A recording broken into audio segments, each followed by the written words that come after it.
طاسة سخنة على النار، هحط فيها معلقة واحدة بس من الزيت. معايا هنا سجق بلدي، هشوحه وينزل الدهون والطعم اللي فيه. السجق بتاعي اتحمر بالشكل ده كده، هشيله في طبق على جنب. دلوقتي بقى هنزل بالبصل بتاعي متقطع التقطيعه اللي احنا حابينها. انا مش صغير ومش كبير، انا مقطعه وسط، هسيبه بس يدبل. هسيب بقى البصل بتاعي يدبل براحته، واقطع السجق اللي معايا قطع صغيره.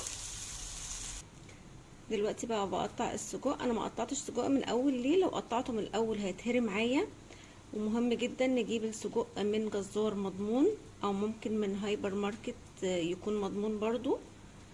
كل ما المكان بيكون مضمون كل ما الطعم والجودة بتكون احلى طبعا.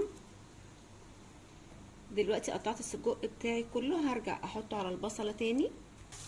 دلوقتي هنزل بالسجق بالمية اللي فيه بكل حاجة عشان دي التوابل.